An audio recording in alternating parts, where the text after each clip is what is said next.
গত 15 বছরের সাংবাদিকতা নিয়ে জাতিসংঘের তত্ত্বাবধানে তদন্ত হবে বলে জানিয়েছেন প্রধান উপদেষ্টার প্রেস সচিব শফিকুল আলম। জার্নালিস্ট সেন্টারের বিজেসির পর্যালোচনা ও মতবিনিময় সভায় এই মন্তব্য করেন তিনি। বলেন, বাংলাদেশের সাংবাদিকরা বিগত সরকারের আমলে সরকার দ্বারা নিয়ন্ত্রিত ছিল। এ সময় সাংবাদিকদের ন্যূনতম বেতন 30,000 টাকা করার আহ্বানও জানান প্রেস সচিব। বিগত 15 বছর গণভবন ছিল ক্ষমতার কেন্দ্র। উন্নয়নের বয়ানে ধামাচাপা পড়ে রাজনীতি। সে সময়গুলোতে কতটা স্বাধীন ছিল গণমাধ্যম? এসব প্রশ্নের উত্তর খুঁজতে গণমাধ্যম সংস্কার কমিশনের প্রতিবেদনের বিভিন্ন দিক নিয়ে শনিবার রাজধানীতে সেমিনার করে সম্প্রচার সাংবাদিক কেন্দ্র বিজেসি।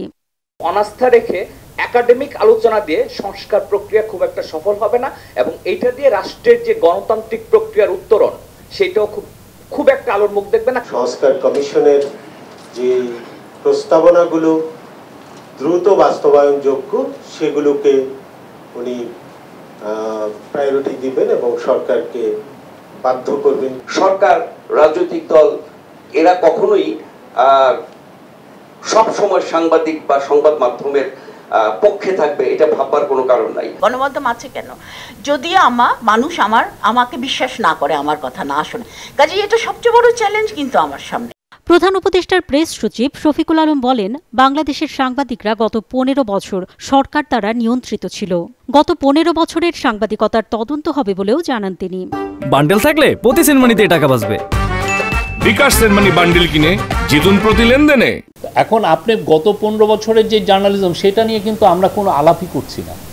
সেটা নিয়ে আমার মনে হয় যে অনেস্ট আলাপ হওয়া উচিত। সেটা নিয়ে আমরা যেটা করছি, আমরা ইউএনকে লিখছি, ইউএনকে বলছি যে আপনারা বাইরের এক্সপার্ট দেন, দেশ দেখুক যে কী ধরনের জার্নালিজম হয়েছে।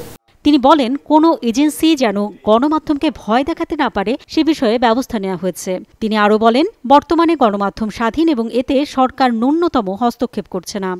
আমরা চাই বাংলাদেশে প্রেস ফ্রিডমটা ইনস্টিটিউশনালাইজড হোক। গত 15 বছর না, আমাদের তো অনেক পুরনো অনেক সমস্যা আছে, সবগুলো সেই জন্য নতুন করে দেখতে পারে, কোনো ভয়ের কোনো পরিবেশ না থাকতে পারে। এ সময় সাংবাদিকদের ন্যূনতম বেতন 30,000 টাকা করার কথাও বলেন প্রধান উপদেষ্টার প্রেস সচিব। অনেক কিছুই আমরা অলরেডি ইমপ্লিমেন্ট করেছি। অন্তরা বিশ্বাস, নিউজ 24, ঢাকা।